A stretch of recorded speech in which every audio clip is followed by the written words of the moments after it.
नमस्कार, मैं मोहम्मद आमिर और आप इस वक्त देख रहे हैं करंट खबर। इस वक्त की खबर बोकारो बेरमो से आ रही है। जी हां, बेरमो कथारा वासियों ने टाइगर जयराम महतो का किया स्वागत।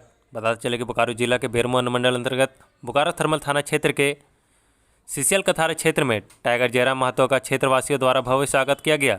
बताते चले कि स्वागत कार्यक्रम में बरियार महतो, बलेश्वर महतो, धर्मनाथ महतो, विक्की यादव, दीपक यादव, किशन यादव, प्रसादी महतो, राजेश महतो, रामजी महतो, कैलाश महतो, मने तुरी, संतोष तुरी, सूरज तुरी, वासुदेव महतो व कई लोग उपस्थित हैं।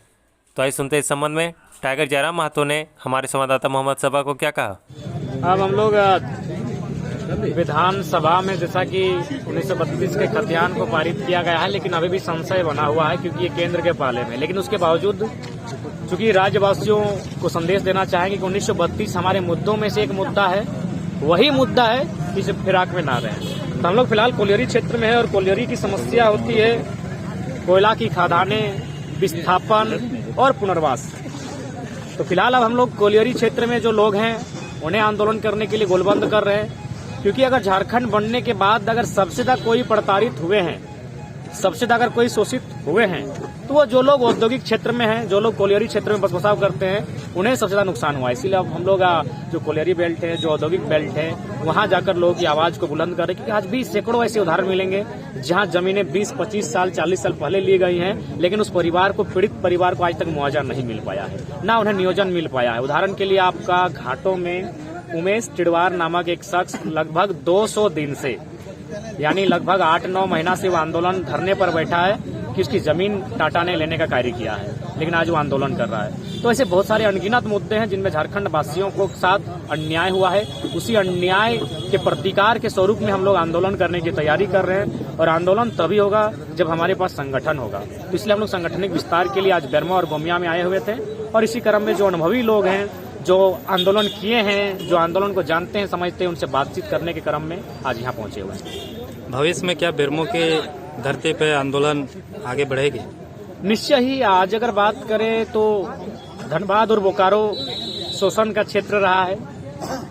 यहाँ अगर आप झारखंडी हैं तो आपको विस्थापन, शोषण, गाली गलौज, आपकी माताओं बहनों को अपमान सहना पड़ेगा। अगर झारखंडी नहीं है तो फ्री में बिजली, पानी, क्वार्टर या फिर अवैध कब्जा खटाल के रूप में भी आपको मिल जाएगा। तो झारखंड अगर सबसे ज्यादा अन्याय कहीं सहा है तो धनबाद बोकारो ने सहा है। और आज अगर ये आंदोलन हुआ है, ठीक है, मैं सभी जिलों का सम्मान करता हूं, लेकिन अगर धनबाद और बोकारो में अगर ये भाषा का विवाद नहीं होता तो मुझे लगता है इतना उग्र आंदोलन नहीं होता।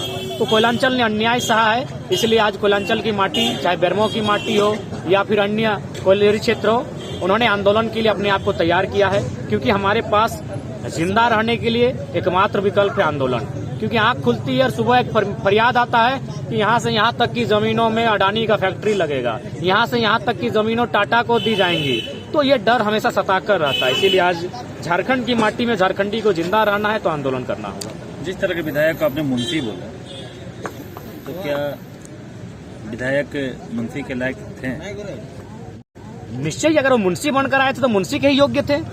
झारखंड देखिए, झारखंड एक ऐसा कल्चर है जहां सभी का सम्मान मिलता है। झारखंड का मतलब कृषि कल्चर, झारखंड का मतलब एक आदिवासियत कल्चर। अभी आप गांव में चले जाइए, हम लोग खेती बाड़ी का दिन है, हम लोग धान काट रहे हैं। धान काट रहे वो इम्पोर्टेंट नहीं है, धान काटने के बाद कितने लोग हम लोग बांटेंगे वो इम्पोर्टेंट है। विधायक के बारे में 1 करोड़ की जैसे संपत्ति के बारे में बोला जा रहा था ईडी के पास, उस विषय पर आप क्या कह रहे हैं? निश्चय, वो तो गवर्नमेंट के आंकड़े कह रहे हैं करोड़। मुझे लगता है प्रतिदिन उनके बहुत ज्यादा करोड़ का निकासी होता है। तो इसलिए बड़ा दुर्भाग्य, और बहुत भोले भाले झारखंड के लोग कि जो शख्स को अंगुली पकड़कर चलना सिखाया आज बेरमो का बादशाह बन बैठा है, बेरमो का गड़ुआ बनकर बैठा है। और बिल्कुल यहाँ के लोगों के साथ बहुत अन्याय करते हैं विधायक के लोग। हाँ, कुछ लोग हमारे स्थानीय भी उनका साथ देते हैं इसलिए कि उनका रोजी रोटी चलता है। तो वे लाचार हैं, बेबस है। लेकिन फाइनली जो चीजें सामने आती हैं कि अगर उनको मत नहीं गया है उस गांव से, तो विधायक सीधा आंख बंद कर लेते हैं कि हमको वहाँ काम करना ही नहीं है। और वो चाहते हैं कि लोकल्स को जितना दबा कर रखे ताकि आवाज गूंजे नहीं।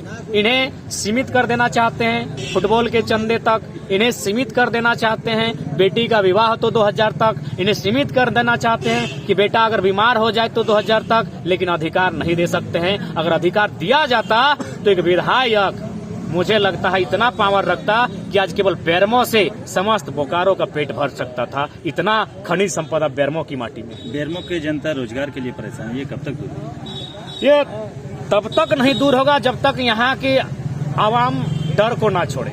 ये लोग डरे हुए हैं, इन्हें लगता है कि विधायक, और वास्तविकता है जो लोग अभी आज के डेट में अगर देश को लूटना है तो संवैधानिक पदों पर आइए। बाकी छोटे मोटे हुए लोग हैं, मामूली चोर हैं, उनको दो झाप लगाएंगे तो कल ठीक हो जाएंगे। लेकिन आज देश को जो लोग संवैधानिक पदों पर हैं उनका डर ज्यादा है।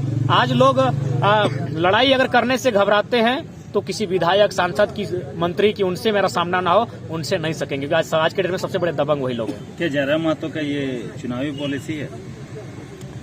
चुनावी पॉलिसी नहीं कह सकते हैं, क्योंकि आज दिसंबर है और दिसंबर में इस आंदोलन का आगाज हुआ था। जहां तक आपका प्रश्न करे या फिर जितने लोग यहाँ खड़े हैं, ना मेरा नाम सुने थे ना मेरा नाम जानते थे। मेरा उदय एकाएक हुआ है एक मुद्दे के साथ, यानी नियति चाहती थी। पॉलिटिकल होता तो कम से कम 10 साल पहले लोग मुझे जानते कि एक शख्स है जो पॉलिटिकल बनने की तैयारी कर रहा है। मेरा जन्म एकाएक हुआ है, और एकाएक जन्म तभी किसी का होता है जब लोग शोषित, वंचित, पीड़ित होते हैं, जिनका हक छीना जाता है। 1932 को लेकर जयराम महतो क्या?